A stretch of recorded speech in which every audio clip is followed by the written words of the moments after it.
நம்மால் பார்க்க முடியாத ஆனால் நம்மை பார்த்து கொண்டிருக்கும் அந்த பேரொளி எது? எதற்கும் அடங்காத அந்த பிரபஞ்ச உணர்வை வெறும் 3 வரிகளில் விளக்க முடியுமா?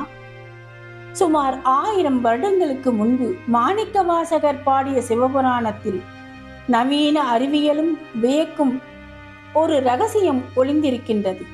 நோக்கரிய நோக்கே. இந்த ஒரு வரிக்குள் ஒளிந்திருக்கும் ஆழமான பொருள் என்ன? வாருங்கள் பார்ப்போம். நோக்கரிய நோக்கே, நுணுக்கரிய நுண்ணுணர்வே. இறைவன் என்பது நாம் வெளியே தேடும் ஒரு பொருள் அல்ல. அவர் ஒரு பார்வை.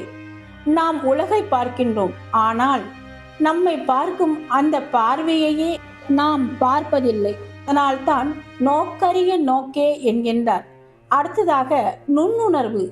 இன்று குவாண்டம் இயற்பியலில் ஒரு நுணுக்கமான ஆற்றலை பற்றி பேசுகின்றது.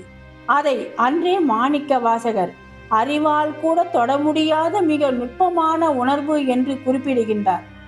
தேட தேட உள்ளே செல்லும் அணுவை தாண்டிய ஒரு பேரறிவு அது. போக்கும் வரவும் புணர்வு இல்லா புண்ணியனே. இந்த உலகம் மாற்றம் ஒன்றையே நிலையானது என்று நம்புகின்றது. பிறப்பு அதாவது வருதல், இறப்பு அதாவது போகுதல், இடையில் ஏற்படும் பந்தங்கள் அது புணர்வு. ஆனால் இவற்றுக்கெல்லாம் அப்பாற்பட்ட ஒரு புள்ளி இருக்கின்றது. காலம், வெளி ஆகியவற்றிற்கு கட்டுப்படாத அந்த தூய ஆற்றலுக்கு தொடக்கமும் இல்லை, முடிவும் இல்லை.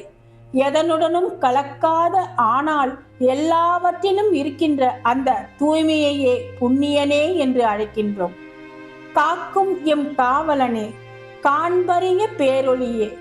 நம்மை சுற்றி உள்ள ஆபத்துக்களில் இருந்து காக்கும் ஒரு பாதுகாப்பு அரணாக அந்த உணர்வு இருக்கின்றது. அதை ஏன் காண்பறிய பேரொளி என்கின்றார்? சூரிய ஒளியை கண்களால் பார்க்க முடியும், ஆனால் ஞான ஒளியை அகக்கண்களால் மட்டுமே உணர முடியும். அது அண்ட சராசரங்களையும் கடந்த ஒரு மகா பிரகாசம்.